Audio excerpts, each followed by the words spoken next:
คิดฮอดกันวันละน้อยทยอยหักกันให้นาน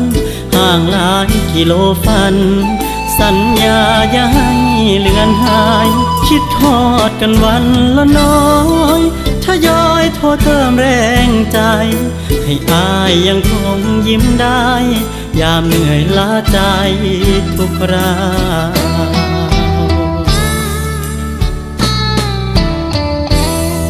เก็บใจที่หักมันเฝ้าคอยวันที่หวังยามอ้างว้างนั่งคิดถึงวันคืนเก่าท้องทุ่งนาสีทองเคยมีอ้ายน้องยอกเย้าสักวันหนึ่งสองเฮาคงได้ทบทวนความหลัง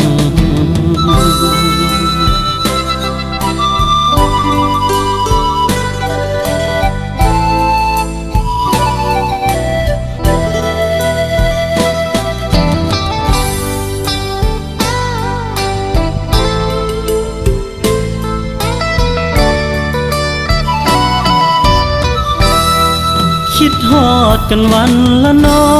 ยทยอยหักกันให้นานห่างหลายกิโลฟันสัญญาอย่าให้